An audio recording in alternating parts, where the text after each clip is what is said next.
was just like, am I the drama? Am I the drama? Yeah. And I was the drama. But it was because I didn't know any better. I realized I was trying to feed a 9-year-old girl. And I was walking and talking and moving like a 9-year-old child because my life ended. My childhood ended at 9. It really evolved at 13, but it ended at 9 years old.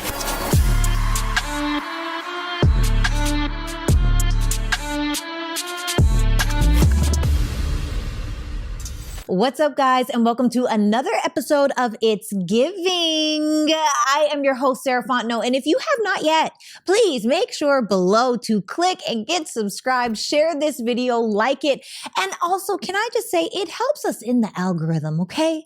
I don't know if you've ever tried to do anything great, but there is nothing more frustrating than putting your soul into something for no one to see it.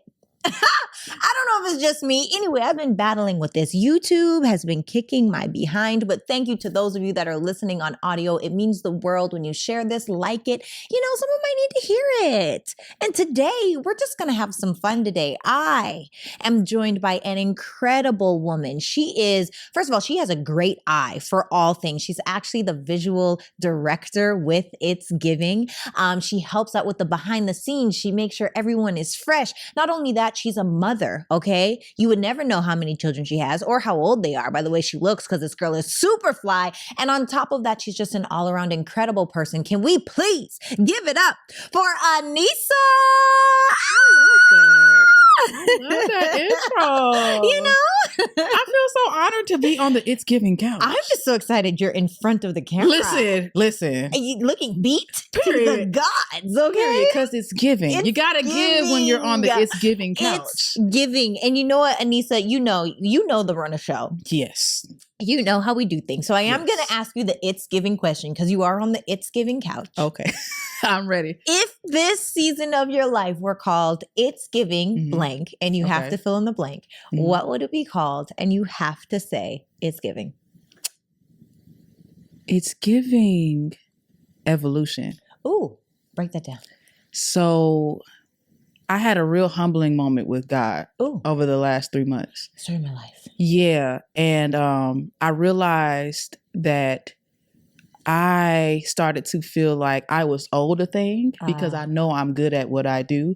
I know who I am, but then I realized something. Nobody owes me jack because Jesus paid it all. We're preaching. We just started preaching today. You know, we go to church. I had to remember. Seriously, I've been in my word so heavy since the beginning of the year. I just got off a 21-day fast with my church.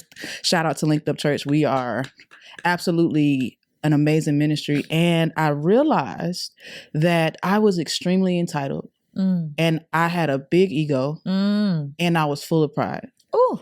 So I had to realize that I needed to humble myself. Can I just pause and acknowledge you? Because number one, that is a very powerful awareness. But number two, it's kind of heartbreaking at the same time for ourselves to be like, oh, damn, it's me. Am I the drama? Am I the drama? Okay. So I love that for you. Thank you. It was extremely hard because, you know, in the world we hear, oh, you deserve this. You're worthy of this. And, you know, you don't have to be humble for it. Says who? Says who? Says who? Says who? Oh, no, she's already mic tapping, y'all. Because at the end of the day, I don't want to go there, Sarah, but if, you know, I'm a Christian woman and I believe in the Bible with my life. So the only thing that I deserve is hell because God knows the type of person that I used to be. Yeah. And that I'm coming out of. Yeah. So nobody owes me anything. But now, that was the big lesson. But that's true. But now it's all been washed away. Yes. God is good. Yes. God is loving. Yes. God is patient and kind. And he likes me. Not nice. Not only does he, not nice.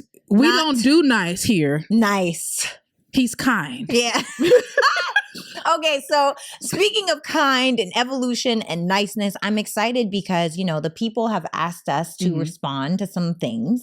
They've given us stories. Some have submitted stories. Some have submitted questions. Yes. And so you're here to kind of help me navigate these waters as we build our It's Giving community. So if you are someone that wants to share anonymously a story, we do have a Reddit link. Click below to get that link going and flowing. And we're just excited about responding and hearing these stories, guys. We started. Oh, we want all the drama, all of the tea. I don't care because you want the tea. We want all of the tea. We want it piping the fear hot. in my soul, piping hot. Like can't drink it because it's too hot. Okay, well, where do we start? First we're going to pull things from Reddit. Okay. I forgot how this works. You read it and then you tell me the story. Yes, we're going to read. This is from the Am I the A-hole Reddit community. Oh, and this must be your favorite because these some a-holes out here. Sarah. Okay, all right. Okay, so we have a few. Okay, we can do. Am I the a-hole for still not forgiving my brother for sleeping with my girlfriend? Aneesa. Aneesa. Advice needed. This is where we're starting? This is where we're... Yes. I'm just bewildered already. Yes. It says... I, 26 male, recently went to a family gathering for my dad's 49th birthday. But before I get into that, you need to know the backstory with me and my brother, 23 male. This event happened around 3 years ago. Back then, I was dating this girl that I will call C, 25 female. C and I were high school sweethearts. She was my everything at the time, and I thought I was hers. It was around Thanksgiving when I found out. I was shopping for desserts for Thanksgiving after staying at a friend's house since I was helping them move. I came home and couldn't find C or her stuff. I tried calling her, but it went straight to voicemail. I tried her location, but it looked like she turned it off. I checked my front door cam and I saw my brother helping her move things into his car and leaving with her. I then tried to call my brother, but he wouldn't answer either. At this point, I started to freak out and assume the worst. But then I thought my brother would never do that to me. He was honestly like my best friend when we were kids. And even though we drifted apart kind of when I went to college, I still considered us best friends since we still talk and go out from time to time. I then called my dad and had my dad tell my mom to call my brother and put it on speaker mode. My brother answered, and when my mom asked him where C was, he said, she's living with me now. Oh. She broke up with OP, which is the original poster. I felt numb in those words. I thought this was some type of sick joke. So I checked his Facebook and Instagram and saw them holding each other and kissing, and I broke down.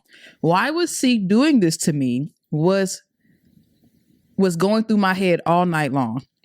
But then I was angry. How could my own brother, my best friend, do this to me? I drove up to his house and banged on his door, yelling for him to open up. But C was the one to open the door. I wish I could say that I held it together, but I turned into a crying mess once I saw her. Then my brother... This is just bad. Girl. And it's still going. It's still going. I got 2.5 paragraphs left. Oh, jeez. Then my brother came from his kitchen and told C to go upstairs. That's when he told me that they were having an affair since my second year of college and apologized to me for it. But then C just came back from the stairs and said that the whole reason why she left me the way she did was because she was sick of pretending to love me. Oh, shots are fired. Oh my God. I looked at her and realized that wasn't the person I fell in love with. That was someone else. Oh. I then wondered if this was still worth it. I then realized that it wasn't and walked out. I tried to not be a problematic person and make a scene when I know it won't change the outcome of the situation. Don't get me wrong. I was beyond mad at her and my brother, and so I cut them out of my life on the spot. Now back to the family gathering. I live in California now, and I am still single. The family gathering was all right until my brother and his wife walked in with the stroller. Apparently they got married and got busy. I really I'm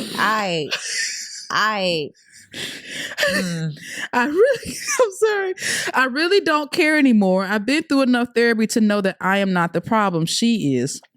My brother was trying to strike up a conversation with me, but I ignored him and went back to the conversation I was having with one of my aunts. After a couple of hours, I forgot they were even there, but when I was heading to the basement to get some ice cream, my brother followed me and nearly gave me a heart attack. He then awkwardly tried to apologize for what he did to me those 3 years ago, and I walked past him. He didn't approach me again that night, but the next day I had gotten multiple text messages from my mom telling me to just forgive my brother already. My mom and dad are heavy on the religious side and had already forgave my brother, but I can't. He is the entire reason why I have trust issues now. He knew how much she meant to me and still did what he did and expected me to just be okay with it, but I don't think I'll ever forgive them in life. Am I the a-hole?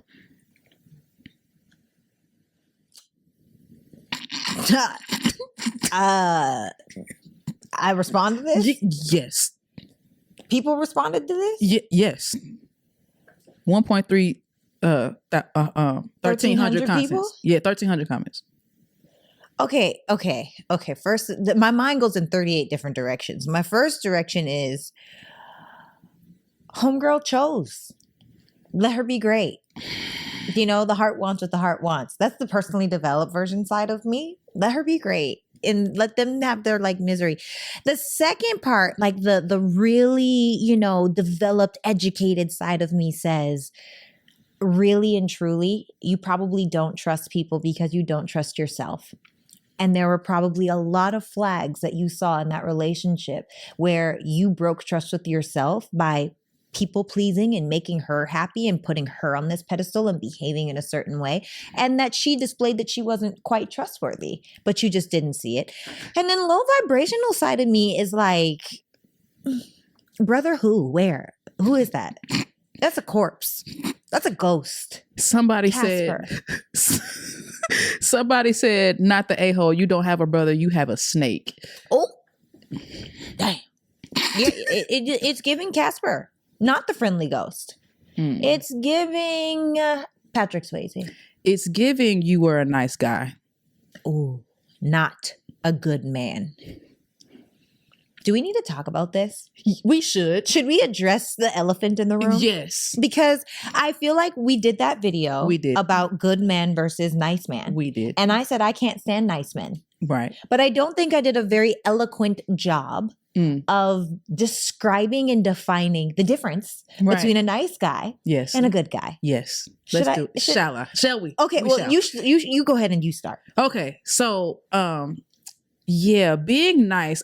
This is coming from a reformed nice person because I was told growing up my entire life that I was too nice. And I never understood what it meant until just recently. I allowed people, I was a doormat. I allowed people to walk over me.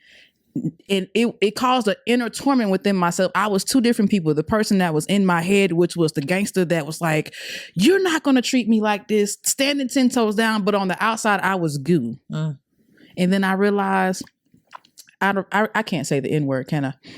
You can. It'll get bleeped out. Okay. These just don't care about me for real. I realized that, and I had to change course. Yeah. Because not even in the Bible tells you to be nice. And I'm heavily spiritual. I am very God conscious. And I love Big Jesus. That's my dog. And one thing I realized is that nowhere, not one scripture, and I challenge y'all to find one for me, says to be nice. You know, I since we're talking about Jesus, it actually reminds me of a post that I put in my story. Why? Because it's the truth. It actually said, at least it's my truth. You know, I can't tell you what to believe at home, but it says Jesus wasn't a nice guy. Are we ready? Yes. He was a good man. Yes. Here's the difference. The fruit of the Spirit is kindness, not niceness. This is Galatians 5:22-23, by the way. Nice comes from the Latin word niceus, meaning ignorant. But good men will communicate the truth in love, even if it's unpopular. Matthew 21:3-36. 23:1-36.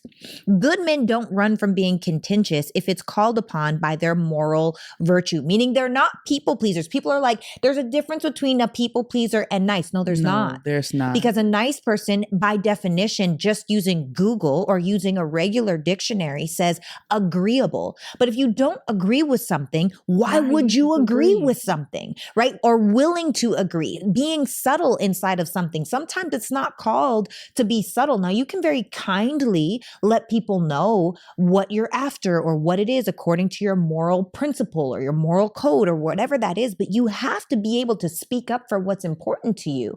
Otherwise, you get walked over and you're a doormat. Back to the post. Sometimes being like Jesus means speaking the truth in love. That's scripture. Because tough love is often the kindest thing that you can do. I wish I could drop the mic because I wish I could throw this mic at the people in my comment section. Because even in 1 Corinthians, when it literally lays out love, it says love is patient and love is kind. Not nice. Not nice. So to all you nice guys out there, that's why you finish last. To all you nice guys out there, that's why your people-pleasing ways have not delivered you probably the success, the love, the relationships, the accolades, or the purpose that you actually want inside of your life because you're too busy surrendering it, loving and listening to the wrong people. Go to therapy. Go to therapy expeditiously. It's giving. Because at the end of the day, unless you realize that you're the problem, you will forever be the problem. Look, I know I'm the problem. Am I the drama? Are we the drama? We are. But we're also the solution. And the solution comes with awareness. Period. And I am aware that being nice serves no one. Don't get caught up in the words for all of you that are like, nice guys, I'm a nice guy. Well, if you are inflicted upon, like if this has hurt your ego, you're probably a nice guy. And I'm sorry for you. Hit dogs will holler, child. Ooh. Sorry, I just got a little my comments are just wild right now. I just had to, I got a little passionate. Listen, you know, I had to relax because when I saw it, I was like, I know they're not coming for Sarah. They be coming, and they wrong. Y'all loud and wrong in the comments. You know what? I wish they were as right as they were passionate. It's just not the case. Okay. Next, can we move on? Yes. Okay. I feel complete right there. I feel very complete. Look, y'all are seeing like the other side of Sarah. I don't know if this is good or bad. This is great. Is it? Yes. It's honest. Sometimes people need to see the tea. It's honest. Okay. All right. We have another one. We have several, but I'm choosing. Is this one long too? Can we do a short one? I don't want a dissertation. These are wild. Or are they all long? Okay. It's a short one. Okay. It says, would I be the a-hole if I leave my wife for cheating several years ago? It's tough. Because that's like asking for a refund for clothes you wore already. But anyway, let's go to the story. We grew up together. She's 32, recently admitted to cheating on me. 33. I'm a 33 male. During her deployment, she was in the Army. She said that it has been eating away at her and that she didn't want to keep it a secret anymore. When I told her I'm thinking about divorce, she said, I can't judge her since I don't know what it was like, cited deployment stress. My mom also agreed with her when I talked to her about it and said that I would be making a big deal out of something that happened ages ago. Like the dark ages ago, because that's what ages ago means. I hate when people use words out of context. That's the collegiate in me, though. That's okay. I'm just bewildered by the story still. Is that the end? Yeah. You say you didn't want a dissertation. It's not. Oh. Yeah. Oh. Get over it is what they're saying. Yes. Now, in the strength of walking after Christ, forgiveness is always necessary. For yourself. Yes. Mm-hmm. However, forgiveness doesn't mean access. I agree. I can forgive you and leave you in 0.2 seconds. Mm-hmm. but first I have to forgive myself. It all goes back to self, right? See, this is the thing. It happened ages ago, but he found out recently. Mm-hmm. So it's almost like, even though it happened ages ago, it feels like it happened recently. It's a new cut. Yeah, it's a new cut. It's a new wound, and it's definitely healing that's going to need to happen. Damn. It makes you think, what else has she hid?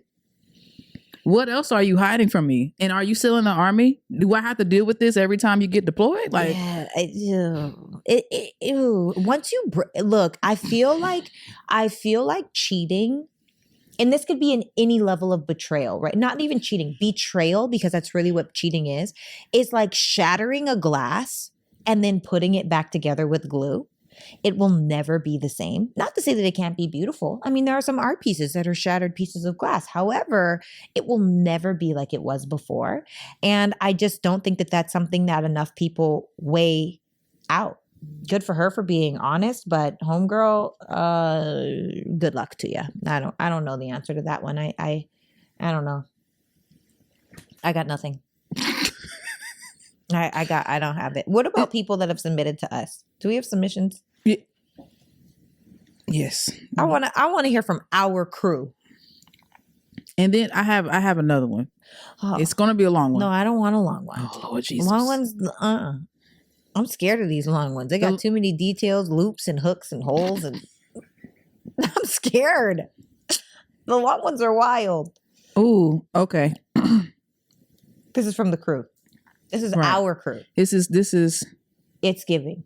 It's Giving crew. Okay.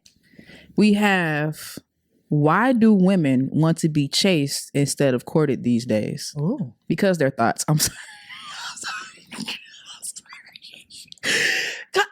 Because why? There's Wait, okay. Isn't it the same thing?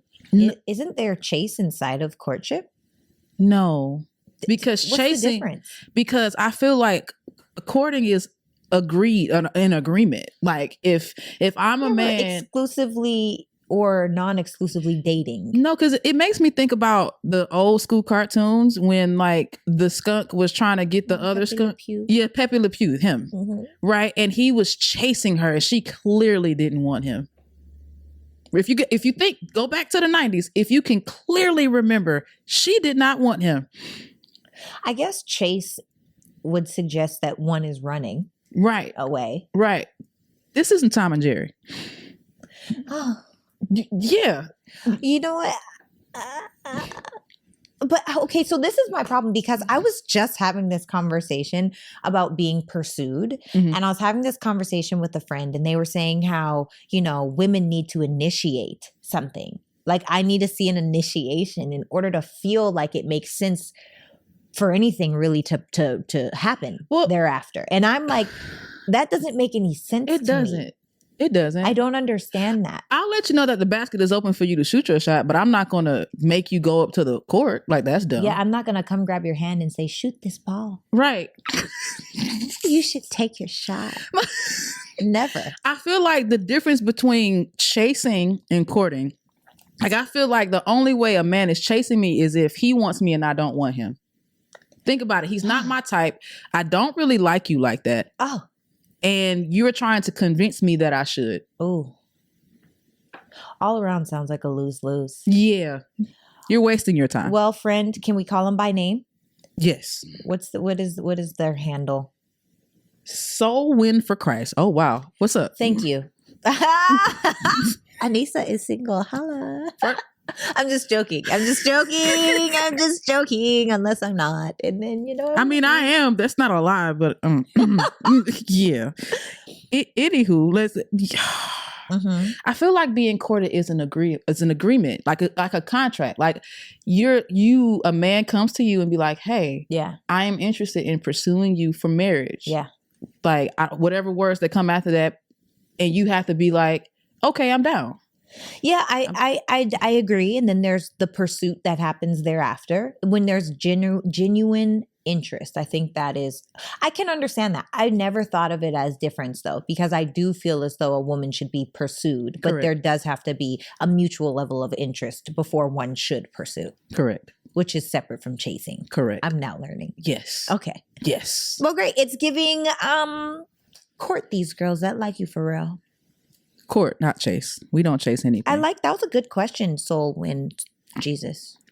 Okay, this is a little deep. This is from Lady Tashad. Okay. I think this is what that says. Okay. What does God require from those who surrender their life to him? This is deep. Why all these questions? That's the one you want to choose? This is a dissertation. Answer. It's simple. Do God's will. How do you find God's will? In his word. That's it. I feel like that's the answer. Try to live like Jesus. Strive to be like Jesus. Mm-hmm. Strive to be love unconditionally, which, that actually brings me to another video that we posted.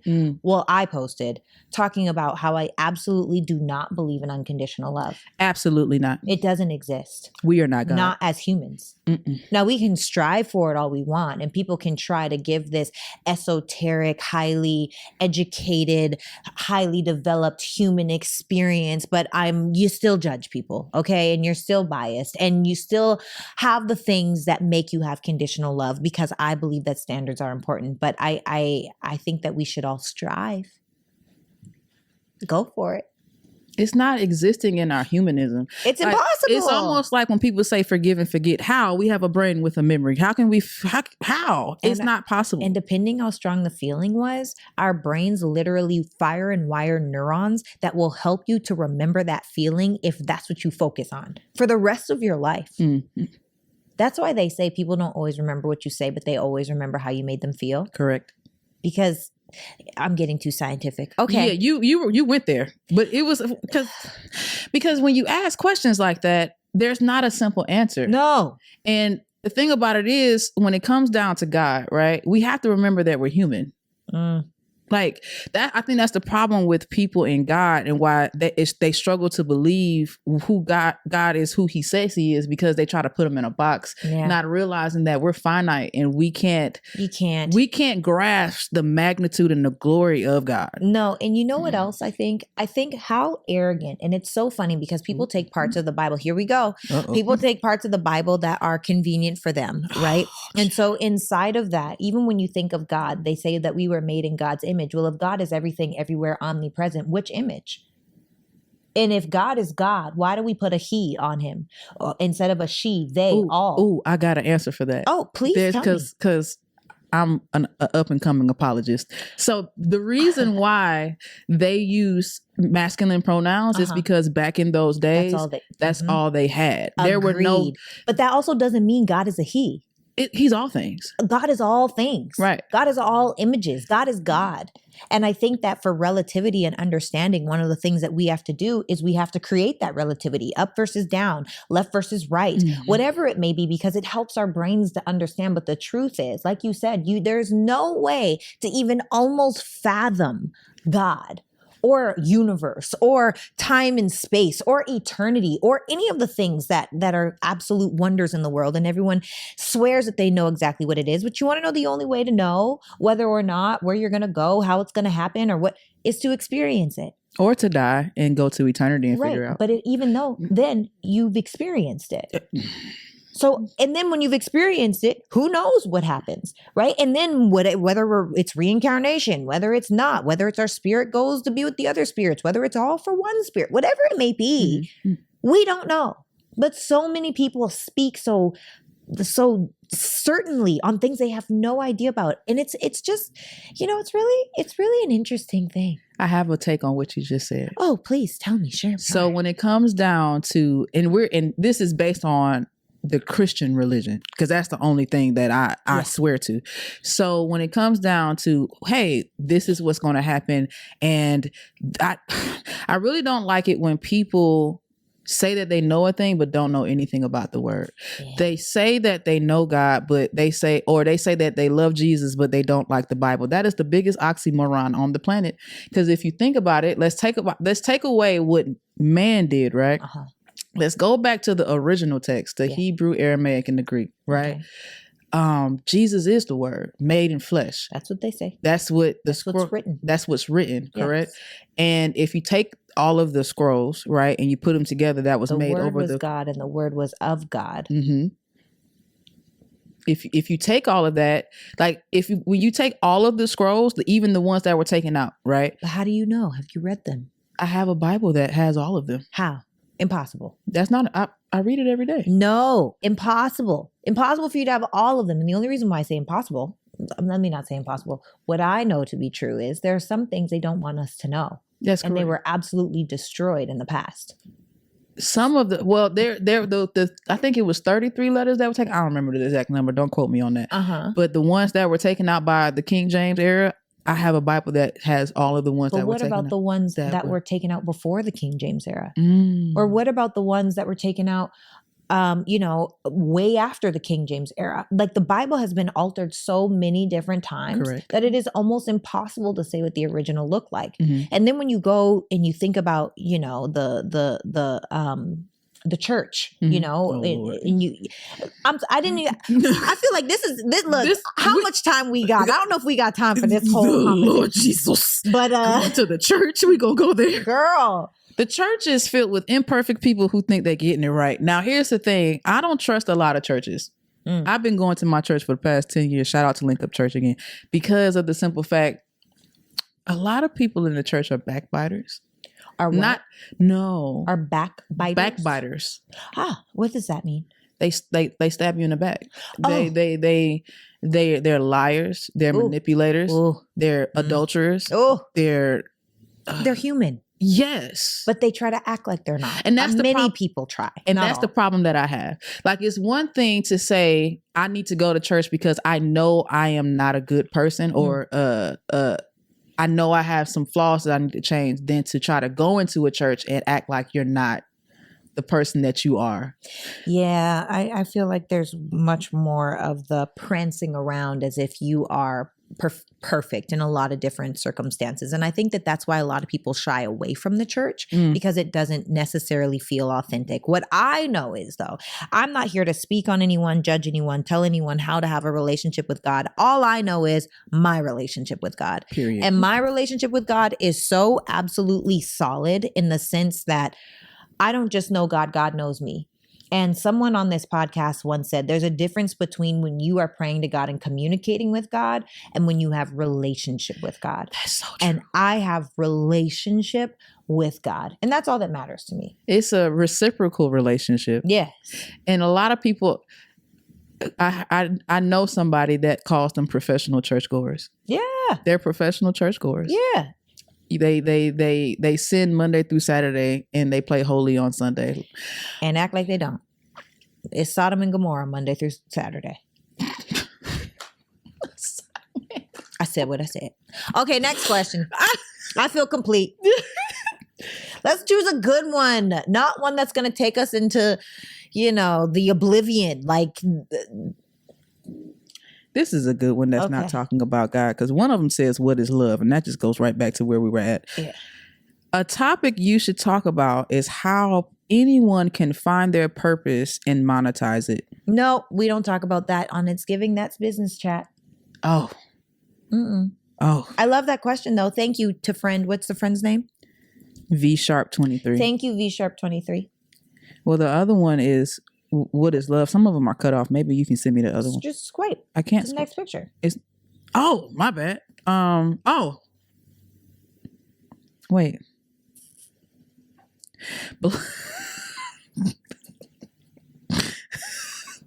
Black women leveling up, unable to find a black partner on her level. Po boo boo. Po tink tink. Okay, you know what? This actually brings me back, and we had talked about this a little bit before.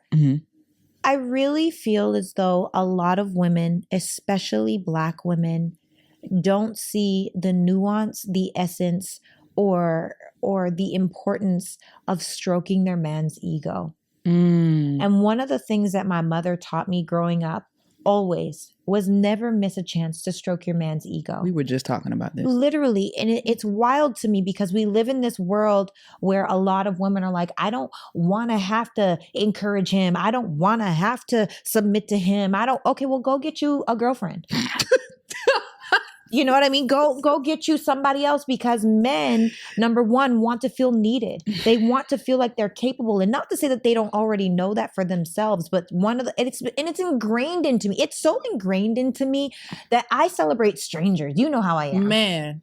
I'm constantly giving compliments to anyone and everyone because it can make or break someone's day. It really, right? So if it can make or break a stranger's day, if you ladies, wait, Kenny, is this thing on? You can hear me okay? Okay, great.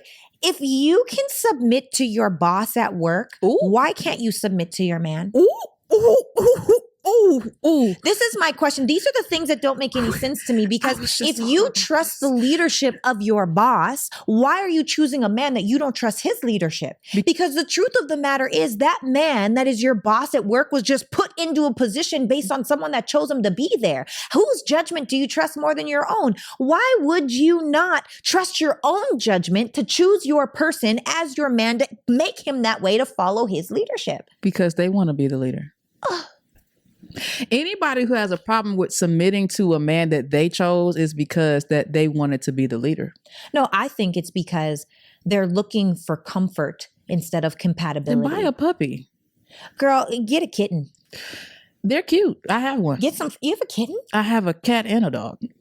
I knew that. I think I knew that. Girl, I just so strongly feel as though women, especially in this modern girl time, are just absolutely doing all the things that create more of a divide between what they say they want. And I honestly don't see the problem with submission. Like it's such an art. It is an art. And a lot of people's like, oh, I'll submit to the right man. What? Well, no, that's true. You should submit to the right man. What I mean is, it's just submission is a character trait, not something that you can cut on and off like a light switch. We can use our submission to discern whether this person is even deserving to know that we exist. That's true. But I think it goes back to choose men whose leadership you trust. Correct. And that's the issue. I think so many women are out here taking whatever they can get, or choosing to be single because, number one, they either haven't done the work on themselves to attract a man of the caliber that they want, or number two, it's easier to just be single, to be honest. Is it? Yes. Is it? Yes. I don't agree. Why do you say that? Just because I've been married before. It's like, granted, Jesus would have to come off the throne of heaven and sit on my bed to tell me that you need to get back with your ex-husband. We'll never go back. However, not Jesus himself. Because, baby, no, I have stories. However, it's hard out here being single because we were built for community. We were built for relationship. Okay, I got something else when you're done. We were built to be a helpmeet for the right man. Yes. And not saying that we shouldn't be able to own our singleness and be able to walk upright properly. Mm-hmm. However, women should crave, not in the sense where you'll accept anything because you're being too nice and pleasing people, but we should crave the intimate desire of having the right partner. And to be fair to the women, another thing that I think is really challenging is that, a lot of women, we're out here, we're achieving, we're creating the lives that we want, we're career driven, we're entrepreneurs, we're millionaires, we're all of these different things. And inside of that, we have to remember that for most women, it's out of necessity and not desire.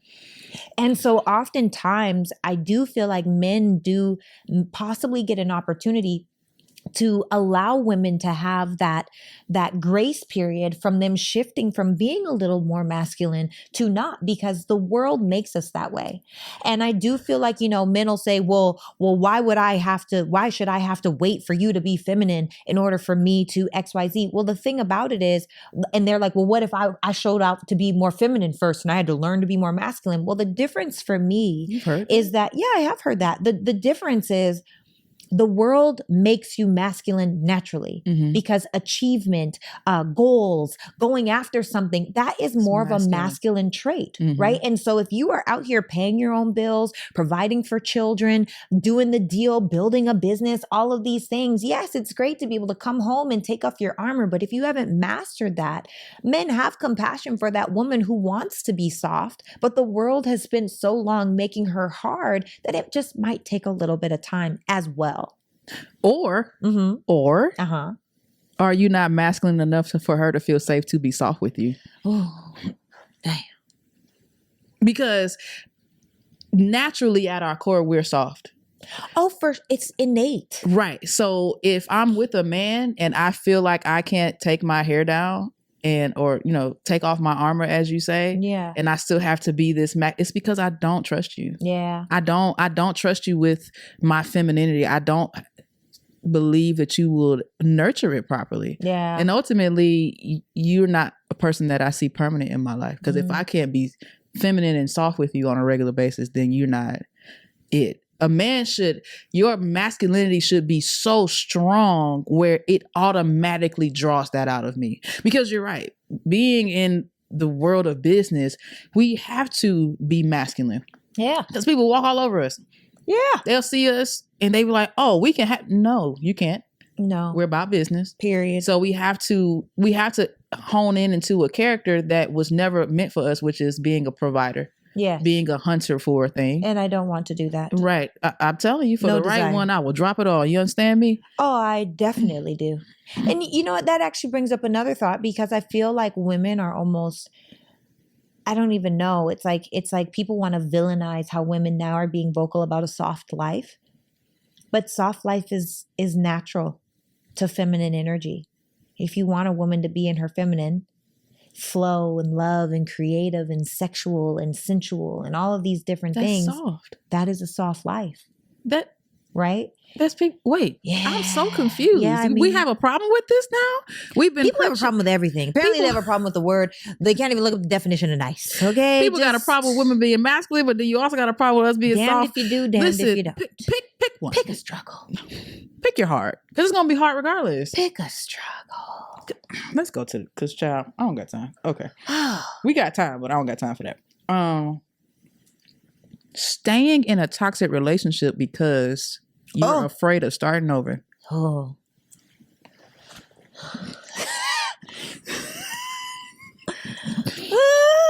I feel like, I was married, okay? And I almost got killed in my marriage. Jesus. Are you just going to gloss over that, or do you want to? Okay, so let's expand on that. Yeah. So I was extremely young when I got married. I was 21 when I got married. Wow. Still in college when I got married. Wow. And to be honest, the only reason why I married him so soon was because I found out that I was pregnant with my twin daughters. And then you already had a son and a daughter. Right. I'm a mama of 4. Yeah. Yeah. It's wild. 4 kids where? That's all I got to say. That's all I got. I said it in the intro. Back to you. Okay. So, like you said earlier, how people overlook red flags. People in the comments gonna come for me in this. This is why it is important to keep your legs closed in a relationship, because red flags turn into yellow ones with good sex. Oh. Yellow flags turn into green flags when the is good. When the sex is good, you be like, you know what? Her hygiene, not all that, but I could deal with that. You know what?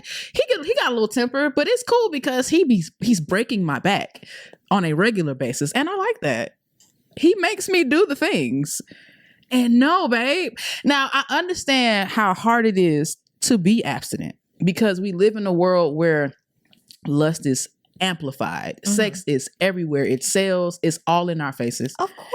course. And I know when we are in love and we are in deep like and we think this man is fine and all of the things, tall, dark, and handsome, got the muscles and whatever, got the six figures and whatever you feel like, get your gears grinding, literally.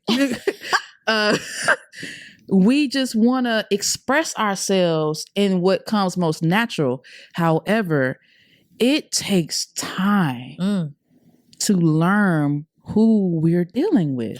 Yes, it does. And I got to tell you, I have never had that experience.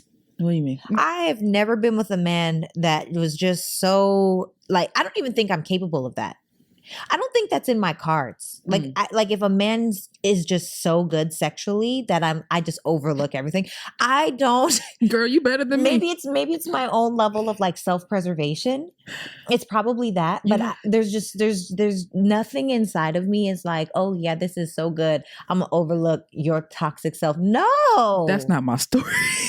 No, I can't relate to that. These girls that be like, ooh, it was so good. I'm like, and not to say that it's not, I'm not saying that sex isn't enjoyable. I'm not saying we are not swinging from the chandelier. I'm saying we have a great time. However, to let you just. But I feel like it's because you had a mother that actually raised you and a dad to protect you. That goes really deep rooted because damn, Aneesa, I'm a child of rape. So I didn't have a dad. And my mother didn't want kids. So I grew up. Are we just going to keep glossing over these huge topics that you're just saying inside of your normal life? My mother was raped. Yes. And she got pregnant with me. Yes. And I don't know who my father is. Okay. My mother had me at the age of 42. She did not want kids. Yeah. So all of my first cousins are 30 years older than me. Wow. Yeah. And my second cousins are my age. I just found that out recently. And I'm like the black sheep of the family because I was just, hey, I'm here type. And my mother, God rest her soul, she just passed away. But I felt like a question mark growing up. I felt like I was an obligation than a blessing. So I had to learn my worth the hard way, which was a lot of mistakes, finding love in all of the wrong people, hence the reason why I had a kid at 13. My mother actually allowed that. She invited my son's father to live with us. Not live with us, to stay with us for a week with no supervision. And I was like, what did you expect? We was gonna play patty cake? We was patting cakes. But it's what did you expect? At 13? At 12, actually. I was 12. And with all of pause. Yes. Okay. Because I feel like we're in a different generation now, and I know that's happening now. Mm-hmm. I had no idea what sex was when I was 12. Kissing boys was so gross to me at 12, to be honest. Yeah.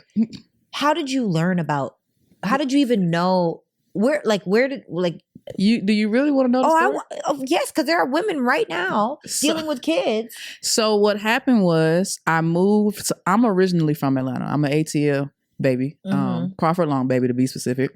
And I moved from Fulton County to Clayton County, Clayco, aka Clayco.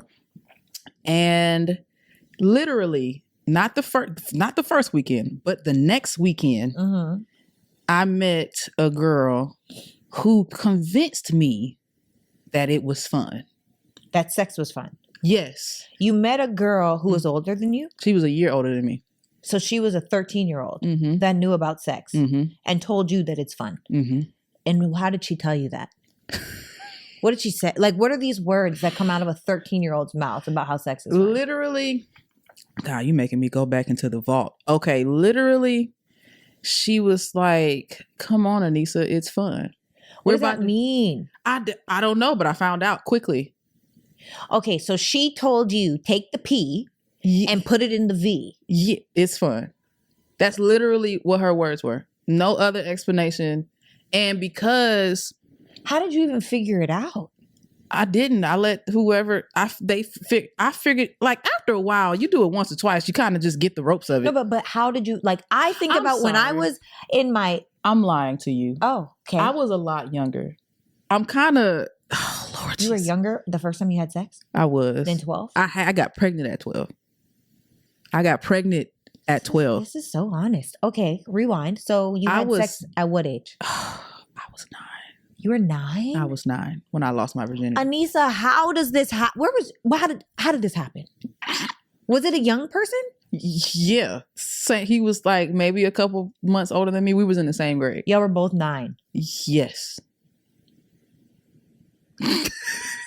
Listen, this is my story, and I'm not ashamed because the Lord is be ashamed. I'm just bewildered. I'm flabbergasted. My mind is so blown because I think about me at 9 years old.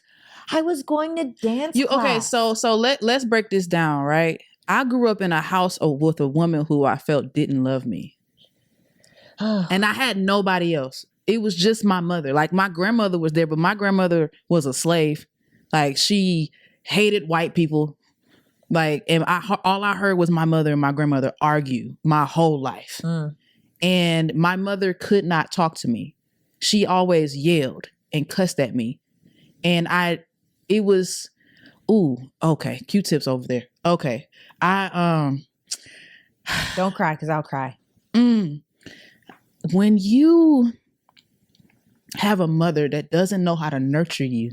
Here we go. Well, I'm sorry, because I got my face beat, had my girl come at 6 a.m. When you have a mother that doesn't know how to nurture you as a child, because she didn't have it, not because she didn't want to, but because my mother was molested in my grandmother's home. Like, my grandmother she threw block parties. My grandmother was a thought. Like, she threw block parties, like rent block parties back in the day. That was a thing in New York. My mom's from New York.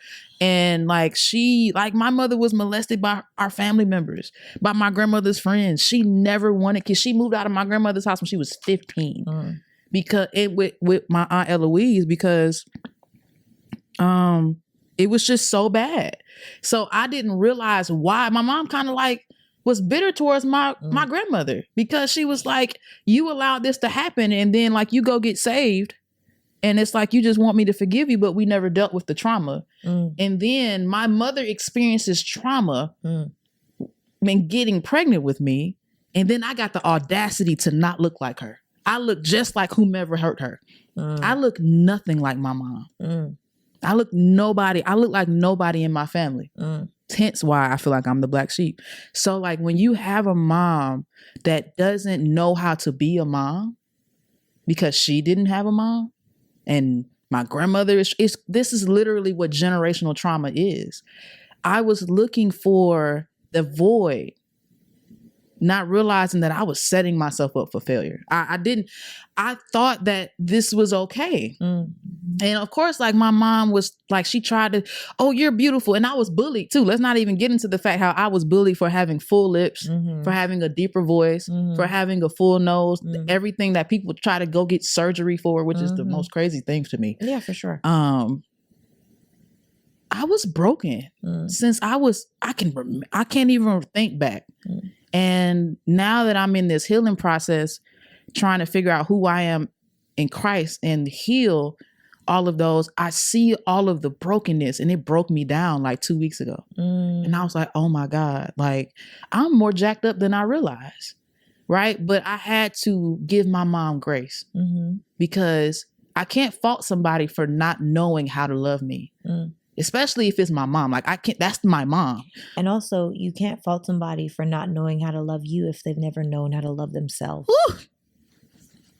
You know? In my mom's last days, because I was her caregiver, I realized that she really did the best she could. That's all any parent does, I think. Right. And as a parent, and now that I am a parent, I had to realize that you can't be what you've never had unless you put in the work to become it. And that takes accountability. It takes intentionality, and you have to forgive yourself. I'm going through that now with my son. My son, he's somewhere in Florida. I don't know what he's doing. He won't talk to me because he grew up with me. So he's seen all that trauma in my marriage, all the trauma with my mom, and he has to figure it out on his own. I had to let him go. And I had to forgive myself for what I feel like I failed in, because I know and take full accountability that I was not a good mom to him. I did the best I could. And trying to raise a boy on your own, it is hell.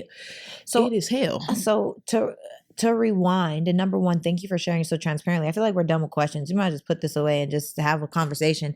To be honest, I'm like, oh, sheesh, I can't just shift gears from here.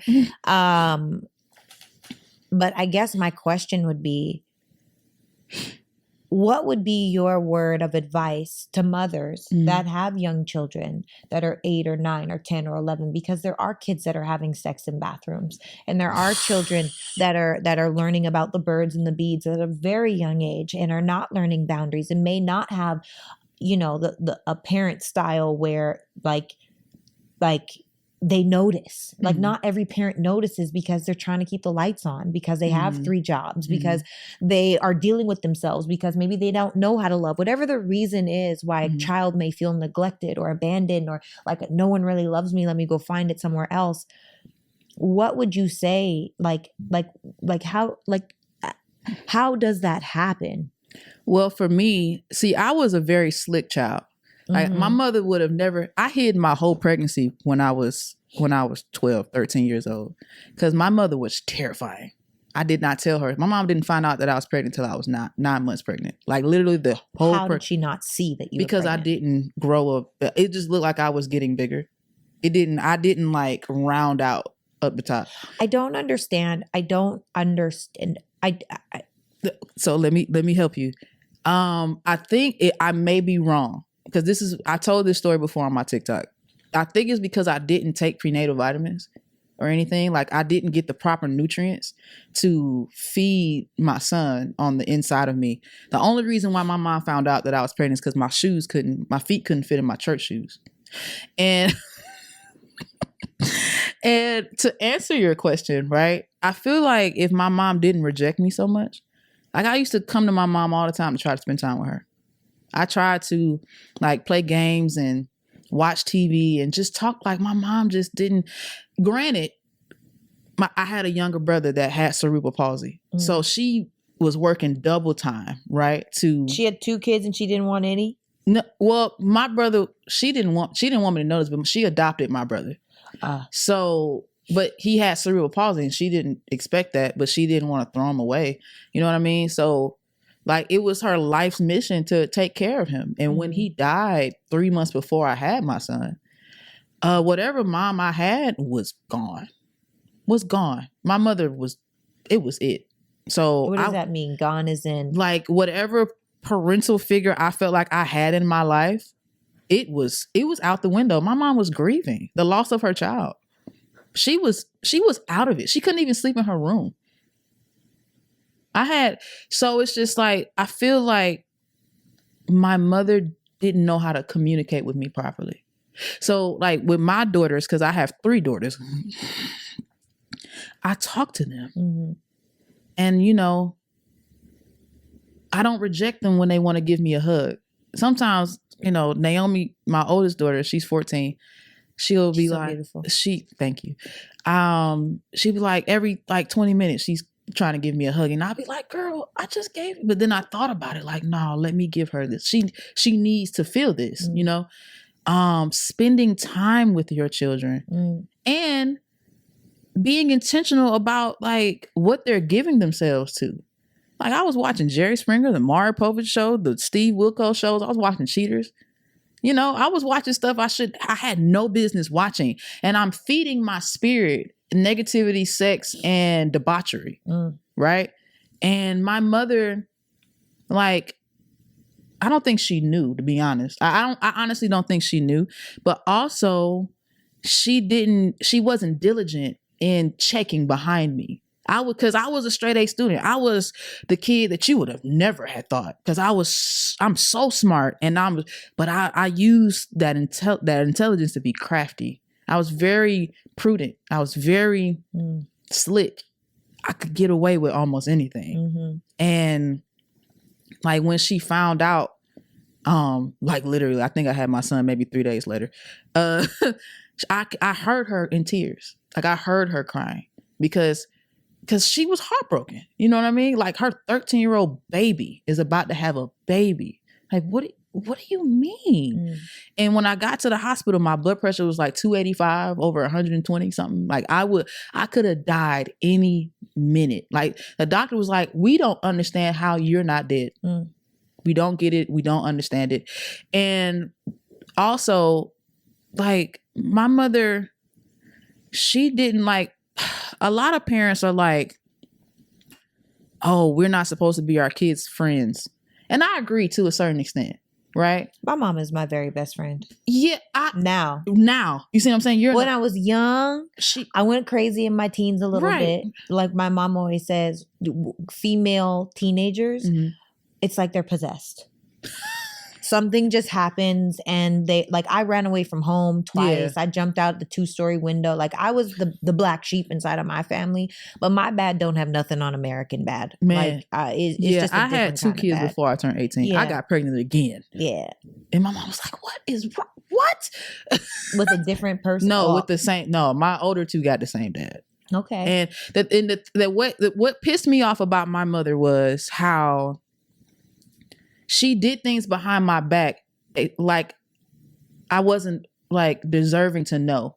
Like, why are you communicating with my baby daddy behind my back for months and I haven't seen him since my son's 6 months? And then he just pops up randomly in your car.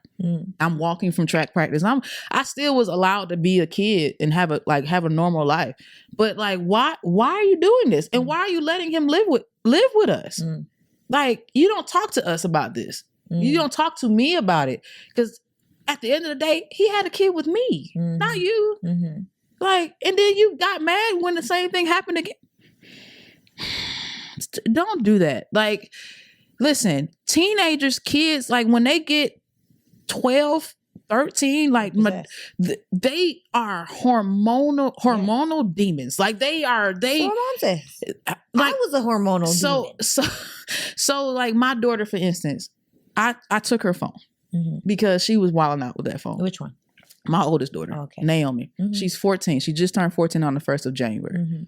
And because like I realized she was feeding her spirit bullcrap. Like most 14-year-olds. Right. And I had to be intentional and diligent to be like, okay, I'm taking this phone and we are going to reset. So now you can't do anything for real. And now she's reading her Bible. She's praying. She wants to be a artist. So she draws a lot more. She paints a lot more. And I'm like, I ain't about to give you this phone back. I'm not about to give you this phone back. For what? It's like when you have distractions and you're not mature enough to have discipline to not distract yourself, like how people just mindlessly scroll on social media, you become what you absorb. Absolutely. And I like, okay, so even with my twin daughters that just turned 10 on the 22nd, I like even thinking about it, I couldn't imagine my girls having sex. It blew. I've never felt so much like my mom experiencing daughters the ages that I was wilding out. Yeah. I couldn't imagine because they're so sweet. Oh my goodness. And it's just like, even though that they live in Michigan, because I was in an abusive marriage. And when my ex-husband got removed from the house by defects, I never let him back. I couldn't take care of all of them. And his parents was like, let them come with us. And I'm grateful because they're well taken care of to go to great schools. And I'm working to get them back. But even then, I talk to them about everything. I call them every day. I don't hide my emotions from my kids. I tell them if I don't have the capacity to deal with a thing. A lot of parents' problems that they don't express their capacity with their children. How do you feel like all of this has affected your dating life now? Oh man. Okay. Wait, can you grab that for me? Because what a Q-tip. Here we go. Yeah, there we go. Because this is the thing. I'm hearing, number one, I know that you've done a lot of work because you and I have conversations in real life outside of our show. And,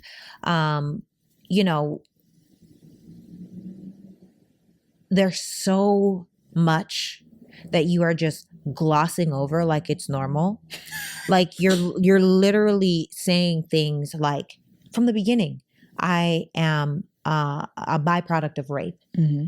Then you have a mother that you felt neglected by. Mm-hmm. then you have a form of abandonment that happened once you lost your brother, as well as your mother lost her son. Then you also have grief. Then you have pregnancy and shifting an identity from child to parent. Then you have you trying to figure out all of the things in whatever kind of relationship you have with your two oldest children's dad. Like, there are so many different intricacies. Then you have your grandmother was molested. Then it's like generational trauma. How has this affected your dating life? And you have a marriage that you almost died in. We didn't even get to that, by the way, because we went back so far in time that you just keep glossing over these massively large things. How do you what? My mind is so blown inside of this conversation. And you talked about so many huge topics. I don't even know what direction to go in. So let's start by answering your question first. Okay. I struggle. My struggle is the whole reason why I got married in the first place, because looking for love. Yes, because when you think about, I've been having sex I'm 32 since I was 9 for 20. How many years? 21 years. 20. Golly, for 21 years, I've been, and when you don't have a father, right? And you don't know what it means to receive love from a parent, right? And then you try to do the right thing. Like, I rededicated my life back to Christ, like at 20, and tried to change my foundation. I met my ex-husband. Like, my mom kicked me out of the house with my oldest 2 kids, and my ex-husband took me in. That's the only reason why we even got into the same proximity, right? He was paying all my bills, and he took my children in as his own. I loved it there. Being a kid, because I was a kid at 20, being a kid that didn't understand what healthy love looks like. I thought that he was the full shebang. He was paying my bills, providing me a place to stay, telling me all the right things. And then the sex was cool. Like, it wasn't the best I ever had, but it was cool. We ain't gonna talk about this, man. We ain't gonna talk about him. We ain't gonna talk about that right now. But all of the red flags became yellow flags. And I didn't know how to set proper boundaries. And I had to learn. I'm learning this now, by the way. This is something that took me from 20 to 30, so 12 years now. We're going through a 12, because I've been divorced for 5 years, 6 years now. So I had to understand that I knew nothing. Within all of the perception that I have and the wisdom that I have, right? I knew nothing, because at the end of the day, I didn't love myself, because I thought love meant sex. If I love you or like you, that means that you deserve my body. And that's how I equated love, right? And when you take away... Pause. Right. That just has to land, because I think there are a lot of people that equate love to sex. Just like how men equate success to money. And I think that's why in this day and age, we live in a world where a lot of women feel like it's an equal trade. Because I love you, I give you my body, you love me, you give me your money. No. And that's just not the truth. No, it isn't. It took a lot of spiritual growth, Sarah, to the where I physically feel inner torment within myself when I have sex with somebody who I know doesn't even deserve to know I exist. So do you feel like, and you don't have to answer this question, but do you feel like in your past experience, we don't have to speak to now, that you've been a little more promiscuous because... Oh, for sure. I have no problem answering this question. Okay. Because God's forgiven me for a lot of things, and I've forgiven myself, and I've healed from a lot of things, right? I've been studying the book of Proverbs, and in the first few chapters, it talks about promiscuous women. Yeah, it does. And I was just like, am I the drama? Am I the drama? Yeah. And I was the drama. But it was because I didn't know any better. I realized I was trying to feed a 9-year-old girl. and I was walking and talking and moving like a 9-year-old child because my life ended. My childhood ended at 9. It really evolved at 13, but it ended at 9 years old. And it's just like, now when you're in a world that really demonizes single moms, right? Like, I can look like I ain't have kids, but the minute I'm like, I have children, they like, wait, you got like 1 or 2? And I'm like, no, I got 4. So, but granted, I only been pregnant 3 times. I got a 2 for 1 special, but I have 4 kids, and they automatically like draw back, like, oh no, you're a red flag. When I'm like, sir, you don't even know me. Like, you don't know that I have an 18-year-old and a 14-year-old and 2 10-year-olds. Like, I don't have small children. Not that it matters. Well, it does matter, because if I have a 6-month-old and I'm trying to date, like, that's stupid. But but it's just like, how dare you judge me? You don't know what type of life I lived. You don't know what type of experiences I had. You don't know what I came out of, right? So how dare you try to throw me to the wolves because of people who made me who I am. I am who I am because of my children. And as much as I used to think that I had to be ashamed of that, the right man will love the fact that I have kids. So do you feel like you struggle with how they say your sexual market value goes down once you have children? No, because see, okay, this is where it hurts. Carnal men think that way. Carnally minded men think that way. A man who has his identity, finds his identity in Christ, who knows the word, will not look at that, because it's like, all right, you were this woman that has children, right? Did you learn from your mistakes? Are you a person that is now abstinent or waiting for the right man to come along to lead you properly? Are you coachable? Are you submissive? Are you willing to be accountable for the things you've done? And I am. Like, if you really get to know me, if you really took the time to get to know me, my kids aren't a factor. And I'm not looking for a stepdaddy for my kids. My kids' daddy in their lives. Like, you don't even have to worry about stuff like that. Because, see, here's the thing. Toxic single mothers make real single mothers look bad. The ones that, oh, I got kids, you gonna buy. Ma'am, first of all, shut up. Shut up, because no man owes you anything. You laid down and had those kids. And if you got absent baby father, that is on you. And at first, I used to be so mad at him, but at my baby daddy, like my oldest two, because we were both kids. So it's like, what in me really expected him to be a good father? But yeah, what really expected that? Because I was mad at myself for making a stupid decision. I was mad at my mom for not nurturing me enough to be like, no, that boy can't come over here. No, that's not happening. You know, like I'm mad at the friend. Where did she get this at? Like, why is this friend saying that that's fun? Oh, you want to know something? She got pregnant at 17, right? And her parents blamed me for her getting pregnant, not realizing that I wasn't even around. She was the one who introduced me to it. We were busting it wide open in her basement when her parents were gone. Had boys over. She had a mom and a dad. That's why sometimes when you live in a 2-parent household, that's still sometimes not enough, because are you in your kids' lives? It's a difference between being there and being present. You can be there, but are you present? And they wasn't present. Yeah. So like when my daughter tells me, oh, my best friend Steven, I say, hold up, wait a minute. Can I go over there? No. Because I know the possibility. Not saying that I think you're going to make the same mistakes that I make, but it's stupid of me to think of a girl who is now experiencing her menstrual cycle, that is now her body is blossoming and Lord Jesus, that's my daughter I'm talking about, but it's the truth.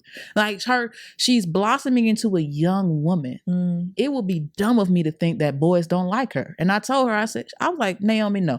I was like, there's nothing that boy likes you. She was like, no, he does. And you have to be honest with yourself. Are you in your kids' lives? Or are you just providing for them?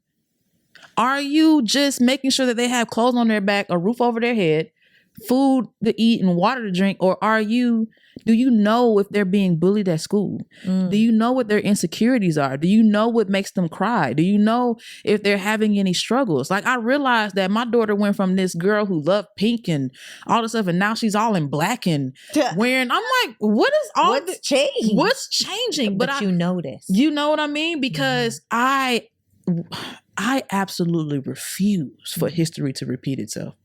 My son, I made a lot of mistakes with my son, but my son's still a virgin. I made a lot of mistakes with my oldest daughter, but she's still a virgin. She's not a parent. Like, that's a huge accomplishment. And it's just like, as parents, we're hard on ourselves, like, if we're doing it right. Well, it's all trial and error, right? And I think that that's one thing that a lot of parents get to understand, that it's trial and error. But the root word of trial is try. You have to attempt to be there. You have to be willing to notice the things. And, I think about, I don't know why I cry. You guys know me. I'm just a freaking crier all the time. But I literally just think about, number one, kudos to you for being as strong and as beautiful and graceful and compassionate and loving as you are. I've met your daughters. They came to the house. We were chilling. They were touching every piece of mirror they could see, and all of the things. And Naomi fell in love with you. You're Auntie Sarah. I'm Auntie Sarah. I love the girls. They're great. And I just feel like, good for you for not allowing history to repeat itself, because I know that so much of my boldness has come from my parents. And I think about how, even when my dad ruptured a disc in his back and he wasn't working and he was mean, Dad, I love you, but you were mean. The answer to everything was always no. Like, can I go to Ashley's? No. Can I sleep over? No. Can I? Or I'd ask my Mom, can I go sleep at Ashley's? She'd be like, go ask your dad. I'm like, I don't even want to go anymore. Like, this is stupid. Like, whatever, forget it. And so I think about how that I may have had these experiences that I thought were these really tragic experiences, but I never really felt neglected. It's probably the worst feeling in the world for me is having to take care of a mom that you felt like didn't love you. And I had to be my mom's caregiver for 3 years when she got sick, and I hated it. I hated every second of it. I love my mom. And when she got sick, like when she had her last stroke and it gave her aphasia where she couldn't talk anymore, I grieved for this was like maybe right after the first show that I did with you. I grieved for a whole week. Like, continuous crying. Like, I didn't even know I could produce so much tears. I was grieving the hope of never being able to have a relationship with my mom. You were grieving the hope. Like, I know that whatever hope I had to have a relationship with her was never going to happen now. Because she couldn't speak? She was dying any minute. She lasted about 4 months after that. But any minute. She was not, my mother was the strongest woman I knew. She took pride in her strength. And she raised me to be strong. And that's what I hated the most about her. Because within her strength, she didn't know how to love me. And I had to go through life, one, feeling like a question mark because I didn't know where I belonged. Because I don't look like none of you. I look like none of y'all. And I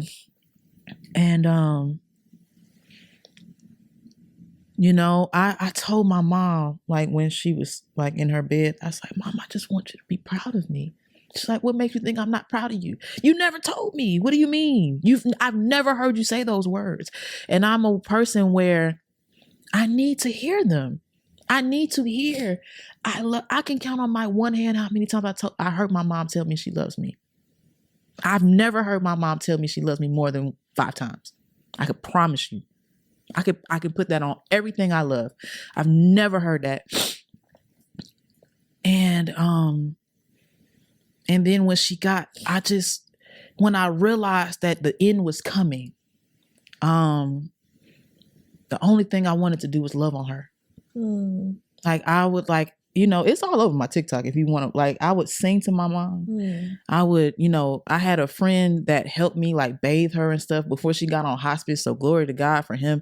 Get you real friends that will help you wash your dying mother's butt because you're not strong enough to do it. Like I couldn't physically and emotionally deal with that. And he took over. My son was there. Like kudos to my son, even though we estranged right now. But I will forever, like, my son is the reason why I was able to get out of my marriage, and he took a big part of helping me with my mom. And it's just like I had to go through a lot of self-reflection, and I had to learn who God really was. For myself, and realize that I always had a father, always from the jump. The Heavenly Father. But it's like, oh, this is going to hit. It wasn't good enough at one point in my life. And I love God so much, Sarah. And I hate to even admit that, but it's the truth. It wasn't enough because it's like, it was enough. It didn't feel like enough. Like, it's like, why do everybody else can have family reunions? Why do everybody else have like families that love them? And I'm stuck with people who can't stand each other. Why? Because I'm the loving, like, literally, if you look up my name, it literally means love and affection and friendliness. Like, I am so loving. Why are these niggas tripping like this? And it's just like, okay, I had to accept it. I had to accept it for what it was. And I had to realize that if anything is going to change, I'm going to have to be the one to change it. So I have to be the one to break the chains off the family. And I didn't like that either. Because it's like, I didn't get the experiences for myself. Like, why? But I would be a monkey's uncle than to let my kids experience the pain that I experienced. And I even apologized for my daughter for choosing wrong. Like, I had to, because her dad is not in her life the way I would like her to be. And I had to, because I know that's where a lot of her pain comes from. And I told her, I apologized to her. Like, I apologize to you for picking bad. And I think a lot of problems with parents is they are not willing to apologize. They think that because they're the parent that they don't make mistakes. Boo-boo. You've made mistakes. Apologize to your children. All of them. All of them. It's all trial and error. I can't stand when people try to act like they're this perfect parent. Like, no, every parent will traumatize their children one way or another. It's a guarantee because we're human. Right? Even when I got divorced from my twins' father, they were heartbroken. And I'll never forget it. Ariel, my oldest twin, she's such a big baby. She's the apple of my eye. I don't have favorites, but she is the apple of my eye. She sat in my lap one day when I brought her back to Michigan because it was time to go back. And I was at my sister's house. Blood wouldn't make us any closer. And shout out to my sister Kayla, because she's always looked out for me. Have the right people in your life that will love you and your children, period. And she sat in my lap and she was crying. And she was like, Mom, I just don't understand why you and Dad can't get back together. And I was like, baby, do you like the way that I treat you? She was like, yeah, I love the way that I treat you. I said, I need you to understand that I would not be the way that I am. I would not be able to love you in the capacity that I do if I was still with your father. I was not happy. I was miserable. I was suicidal. I was just a blanket of a person. And I need you to understand that I made the right decision for me so I can make the right decisions for you. And she's never asked me since then. Answer your kids' questions. Answer the hard questions because they genuinely don't get it. And we feel that because that they're children, that they don't deserve to know the truth. You would be surprised how smart kids are. Yep. And now that I had that conversation with them, even now, like when they see me crying in my group, they be like, Mommy, like just recently when I brought them here from Michigan for the holidays, I was crying on the plane. And Ariel was like, she's laying in my lap. She was like, are you okay? I'm like, yeah, I'm okay. She was like, no, You're not okay. She wiped my tears. And I was like, you know what, baby? I'm just sad. I'm sad because it's the first Christmas without my mom. First holiday season. It's coming up, New Year's. Like, Christmas was my mom's pride and joy. Christmas was a thing in my household. And like, I had all the gifts. You know, my mom loved me the best way she knew how. But that's why it doesn't impress me when men try to like woo me with their money. Like, I don't care about what you can buy me. How do you treat me? Do you treat me the way I deserve? And I guess to go back to your question on how does it affect my dating life? I don't look for men who are in the world. I don't even look for men. I'm not even looking. Like, I just, because I'm healing. So it's like, I'm not, but I pay attention to who I attract anyway. And if I attract a man who only like, who wants my body, who will look at the fact that my past and well, all of these things, I'm not ready because that's not the man that I want. Because if you don't want me to look at your past, why are you looking at mine? And your trauma may not be children. It may be something else. Yeah. And a man of valor, a man who seeks Christ and finds his identity in Christ doesn't, I'm not going to say he doesn't care, but he doesn't hold that against you. He doesn't hold it against me. Yeah. What is for us is for us. What is for you is for you. What is for me is for me. And there's nothing that'll stop what's meant. You know, so I see Kenny, he was giving me the hands a long minute ago, but I was just so intertwined inside of your story, Aneesa. I feel like we definitely got to have a part 2, 3, and 4, you know, goddamn, like Jesus. For sure. Fix it, Jesus. But really and truly, I just want to say thank you for your transparency. You know, I love you to life. I love you. And I am just so proud of the woman that you continue to strive to be. And I think that you know, there are so many people that are going to be liberated and freed by you telling your story. And I still am just in shock by how many things you just say. Just, oh yeah, I went to the store. It's like you're saying, oh, I went to the park. Oh, my mother was a victim. Like, wait, what? Well, these are not the same things. And I'm going to need pauses and understandings. That's healing though. Yeah. Well, I know. Now it's like, it doesn't, like the way I talk about an ex that was crazy now is completely different from how I talked about when it was fresh. You know, it was like, oh, I had all these things to say about this man. And now it's like, no, I wish that man well.